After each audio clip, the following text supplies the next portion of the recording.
Thought their kids played hard and well tonight. They threw the first punch in the game, and just executed very well. We had good practices leading into this game. Our kids were really ready, and they're very athletic. They're big, they're strong, and they were hard for us to guard at various times in the game. Obviously, we got into a little bit of foul trouble in the second half. Hunter was terrific. I thought our bench in the first half was really good. Really gave us some juice when we started off a little bit slow, and built us a lead. And most of it was some of the defense that our younger kids played, so that was good.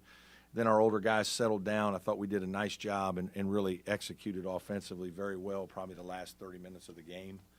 And, I don't like the way the game ended defensively, but offensively, high level. So, good win.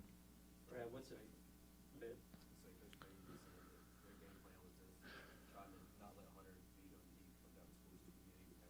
Yeah. What's it say about where he's getting? Yeah, he's just playing with a lot of confidence, right? And I think our team does a nice job of, figuring out how we're being played and trying to play accordingly.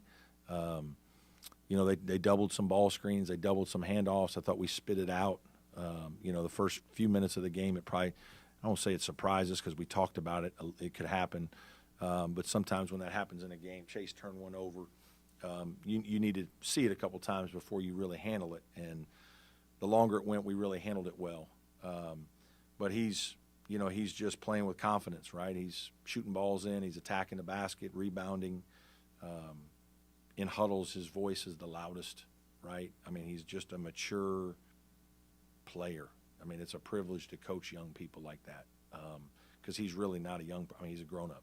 I mean, he's a man. And he acts like it in how he plays. He acts like it in how he practices. He acts like it in how he approaches practice. I talked to you guys about how he comes in, gets a cup of coffee, in the summer, is here an hour and 15 minutes before he lifts weights and just sits down, makes his oatmeal, eats oatmeal, drinks his cup of coffee like a grown-up, then goes in and changes, and gets himself warmed up and then goes and lifts, right? And what does a freshman do? He shows up 15 minutes before he's supposed to be here, changes his clothes, and goes into the weight room. And he does it every day. That's who he is, because we talk to our kids a lot about there's an approach to being a good player, right? There's no accident. There's an approach. And even good players in our team like PJ need to develop more of an approach, right? There's just a maturity and an approach of how you go about your business every day, your habits. And then when you do those things well, it leads to good play. You expect to play well. So I think he's reaping the benefit of all that. Brad, what's it mean to start the season 6-0, and you're the first team in Clemson history to do it? Well, it's obviously fantastic. It's great, but, it's just like when you say there's nothing less important than the score at halftime, right? Because that's where we are. But it's significant for our guys in that we've worked really hard. We've figured our team out a little bit during this process, right? And we've had to adjust to some situations, losing Alex Hemingway, PJ not being all the way back, Chase playing the point. There's been some things that we've had to do, and we're in a very good groove right now. We're, I think, from Christmas till now, when we were just kind of us, school was done, we made a lot of progress, and our kids have gotten better, and their approach has been fantastic. Our work, we've been going twice a day, and we've gotten better, and players have gotten better, and there's a belief in what we're doing, and so we're reaping that. But it's still January, 11th. There's a long way to go. Coach, PJ, Brownell in foul trouble, Alex out. Did you think that you'd have this comfort level on your bench this early in the season? I didn't know. And I'm still more comfortable when the older guys are out there, obviously. But our young guys have done nice things, and they were good tonight, especially early. And Josh and Ben did some nice defensive work in the second half too. But you have to have that, right? That's if you're going to compete for, a league championship, you've got to have multiple guys play well. You have to have multiple really good players, and you have to have guys off your bench that are opportunistic and take advantage of situations when you need them. And that's not easy to do through 20 games, but it's part of what it is. The Hunter types in a little bit. In this instant gratification world where you're not playing, transferring, Yep. to go somewhere else, what does it say about your career here? And if each year you look and he's gotten a little bit better as a scorer, a little bit better as a Yeah. rebounder, until where he is now, where he's obviously an all-ACC caliber player. Yeah, I mean, that's our whole thing, Clemson grit, right? Like, that's our motto. That's what we talk about, is overcoming adversity, dealing with injuries, dealing with practicing and not playing, just dealing with challenges in your life and being tough-minded enough to and passionate enough to be willing to do whatever it takes to overcome that and do it for the long haul, right? It's not instantly going to happen. If it's worthwhile, you'll stick with it, and obviously for him it was. So he's stayed the course, been very coachable, extremely hard worker. There's a point where, as a coach, the kid has to take it on himself, right? The ownership by the player ultimately determines the level of play. And he's at that level now where he's taking complete ownership, and he's just on his own. You have a group of veteran players who can sort of figure things out on their own, like you said. They don't figure everything out on their own now. Like, they're still, the coaches are still necessary, but they can figure some things out. Correct. Back off more often during games, just let them play more than maybe. If you have better players, you give your guys a little more freedom. If you watch some of the shots we took, some we make, some we don't. In some trying situations, better players, you probably give them more freedom. There's some other teams we haven't been as good, and we have to manage the possessions more. We have to get involved on some things, and then it's the rhythm of your team also. And, our team's in a good rhythm, and our guys we have some weapons, so we have good players, like a Sweet 16 team that had a lot of guys that could make plays, as was evident in that season. Chase played 39 minutes at 7 rebounds. He said that you've been on him about Defensive rebounding. Yeah, a lot. He's just got to stay engaged all the time, right? He's one of those guys, and we ask him to do a lot, guard a good player, handle it, deal with pressure, all the things, and then, hey, go get some rebounds too. You're 6'3" athletic. There are some times he takes possessions off, or he just relaxes, and he just doesn't think to, go do it. And the last 2 games, I think he had 5 and 7. And, obviously that ignites the break, gets the ball in his hands quickly. It's an important factor because we need help there. As good as Hunter was tonight, I think it was 16-9. Y'all were down when he went to the bench. Just how important was that stretch right there? That was the bench. The bench did that, right? Like those. To be honest with you, PJ, Chase, and Hunter didn't play very well early. Chase had 2 turnovers in the first media, and our defense wasn't very good. And I don't know why. I'm anxious to watch the film. If it was, what it was exactly, but the energy level from Josh, Ben, and RJ really stepped it up. We got a couple of easy ones. We kind of stopped them, got some momentum playing, and that was significant. We left those guys in there a long time. Like, we kept the guys on the bench a while. So, terrific play by those young guys. Coach, this is the 3rd straight game where you've had at least 4 double-digit scores and performances. Can you kind of just describe the feeling knowing that in any given situation you have guys who can step up? Yeah, I mean, Alex Hemingway's another one when he's healthy. It feels good. Obviously, that's part of having the confidence in your team to read the situation. And some team, like, they doubled Chase a lot, and so Chase had to get rid of it, and you're probably not going to get it back. And so the other guys got to make plays, and we're good enough to do that. And Brevin can get hot and shoot some balls in, drive by, make a play. Hunter obviously do a lot of different things. PJ around the basket area has been really good. So you have to have that kind of weapon, offensive firepower, to be a really good team, because you're going to have guys that don't have good nights, or teams that take out a player or two, and if you're going to win, somebody's got to step in. It'll be important. I need to watch the film.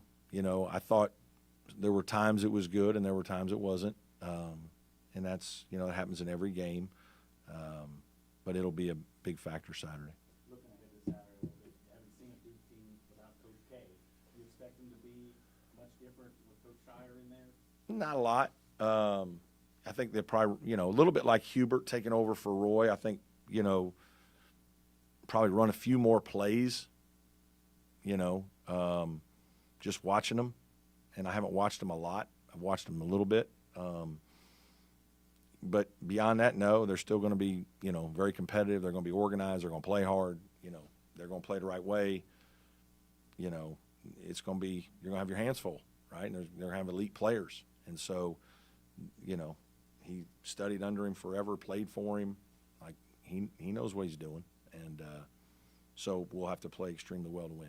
Coach, this place is going to be rocking on Saturday, I Yep. imagine. It was a great crowd tonight. How much fun was that? Yeah, really. I'm just happy for our players, right? We've had a really difficult schedule with 9 o'clock games, 2 games basically during football. You know, it's been a weird year that way in terms of you know, following our team. It hasn't been easy for fans. And, you know, our guys have just put their head down and played. And, you know, when they're playing this well, you need to come out and see them, right? I mean, these kids put in so much time and effort, and they're giving so much. And a lot of these kids have been here. You know, people use the excuse like, you know, I don't get to know these guys. They come and they go. These guys have been here. Like our older guys have been here. We're a rare group where we got Hunter Tyson's a 5th, PJ's a 3rd year, Alex and Chase are 4th year guys. Like, we've got an older group of guys that have been in our program that if you followed our teams, like the joy of watching these kids develop, that's part of what it is about being a Clemson fan and Clemson family, is that we're happy to watch kids get better and experience success. And, you know, I hope our fans realize that. What do you think those 2 games, back-to-back games against Virginia Tech and Pitt did for you guys' confidence level more than anything? Yeah, I mean, the Virginia Tech win helped us probably at Pitt. I think it just, you know, kind of reaffirmed in our guys' minds that we're playing good basketball. You know, I mean, we beating Wake at home, playing the way we played in the second half of Wake. We played unbelievable. Penn State is really good, like, to execute and win that game. You know, a lot of people didn't see it, but it was a hell of a basketball game. Now our guys, so we got some confidence from all of that, right? Then, you know, we've made some adjustments to a bigger lineup after Loyola, and the work we did that week leading to Richmond, like, that was almost like a red letter game, right? Like, where it's like we had a very hard week, and it's like, all right, let's see what this all means. And then obviously we played probably as well as we can play against Richmond. And so then that spurs you to the next one, which is Georgia Tech, right? Then you go on the road and you win an ACC game playing very well. So now, you know, you just hope you can keep it for Christmas, right? And then you come back from Christmas. That kind of hurt us last year. We had the COVID game against Duke, and our guys came back for Christmas, and it's like we don't even play for another week. I mean, it was awful. And, you know, and then we beat NC State, who's really good, and we played very well. So, like, there's been a, you know, it's built, right? It's been a step ladder that has sent you out on the road to go play 2 very good teams, Tech and Pitt, and you win those games, and now it's like, all right, come back, and you got to go again. I mean, the problem is you never get to stop and take a breath, right? Like, sometimes, like, we'd love to have a week off or whatever, a week to get ready. It's every 3 days you got to play. I mean, it's hard to keep that going for 2 more months. But I just, like, our guys are confident because their preparation has been fantastic. Like, I can't say that enough. Our work in practice and our attention to detail and the approach that these kids have I told them that last night. I thought we were going to play really well today, and before the game, you know, that's what you ask as a coach, is these kids letting themselves be coached. And you know, you don't always play well, guys. Like, you don't always make your shots. You don't always do everything right. You sometimes have adversity with fouls, whatever it is. But if you go into the game feeling good about your performance and your preparation, your performance oftentimes takes care of itself. When you don't prepare well, you know, then it's like, might have deserved that. Older group has done a better job. I think it's remarkable that this kid has had 2 major surgeries, and he's still getting whatever he's getting, 12 points, 5 rebounds, 6 rebounds, and a lot of them are meaningful baskets. And, you know, he's overcome a lot. Like I would tell you that it was hard in those first 2 months, first 6 weeks. I mean, there were some nights he and I are in my office and he's struggling. Like, it's hard. And it's like the confidence, it doesn't feel right, all the time. It's sore. You just have a lot to deal with. That the mental part of it is really hard. And you got to remember these kids are 20, right? And so to deal with 2 major surgeries or significant surgeries and to fight his way back because he wants to be with our team, like, that's why we have a good team, is because the character of our team is good. The fact that you played so well without Alex, does that make you more reluctant to try to maybe play him Saturday? Yeah, he won't play Saturday. I don't know when he's going to play. Like, he's doing better. Like, he's had a good week. This has been a better week. But that's doctors. He hasn't like practiced. He's just on the side doing stuff. So, what does that mean? I don't know. Brett, just to know the sold-out crowd coming this Saturday, do you see this as a pretty big opportunity, pretty big? Yes, obviously, but we're going to have to go to Wake on Tuesday, right? And then everybody, well, that'll be a hell of a game too now. Wake's playing great, right? I mean, it's, we still got 13, or however many more after that. Like, there's just a lot of basketball left. So it's cool. It's going to be a fun Saturday in Little John. A lot of people coming in, excitement, energy, everything we want. Win or lose, when the game's over, like, the staff will be right back in the office, like, figuring out how to beat Wake if we can. And that'll be hard as heck.